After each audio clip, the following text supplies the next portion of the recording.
அனைவருக்கும் வணக்கம். இன்று நம்முடைய ஊராட்சி ஒன்றிய நடுநிலைப்பள்ளி அனகாநல்லூர் பள்ளியில் 7ஆம் வகுப்பு மாணவ மாணவிகளை காற்று மாசுபட்டால் ஏற்படும் தீமைகள் பற்றி கலந்துரையாட வருகிறார்கள். அனைவரையும் நாம் வருக என்று வரவேற்கலாம்.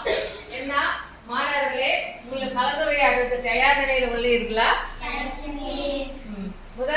முதல் ஆளாக தனஸ்ரீ எழுந்து கலந்துரையாடுவார் என்று கூறப்படுகிறது.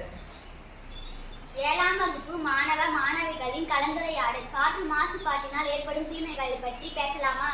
பேசலாமே. காற்று மாசுபாட்டினால் எத்தனை லட்சம் பேர் இழக்கிறார்கள் என்று தெரியுமா? 90 லட்சம் முதல் 120 லட்சம் பேர் வரை இழக்கிறார்கள்.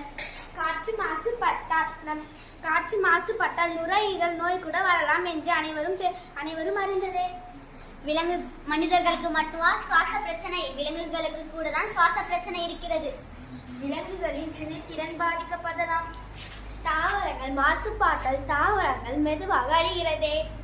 நுரையீரல் பாதிப்புகளால் சுவாச கோளாறு ஏற்படுகிறது. நம் மூச்சு முட்டாதால் எதற்கு தெரியுமா? தெரியுமே, காற்று மாசுபாட்டால் தான். கண்வலி, தலைவலி, தோல் புற்றுநோய் எல்லாமே காற்று மாசுபாட்டால் தான் வருகிறது. காற்று மாசுபாட்டால் நம்ம மூளையில் பாதிப்பு ஏற்படும். காற்று மாசுபாட்டினால் தான் அமிலமழை கூட பெய்யலாம். விவசாயம், காடுகள், புல்வெளிகள் எல்லாம் அழிய தொடங்கிவிட்டது. காற்று மாசுபாட்டால் மண்ணின் தன்மையை இழக்கிறதே. தூசி, புயல்கள் காற்றின் துகள்களை பாதிக்கின்றன. நன்றி.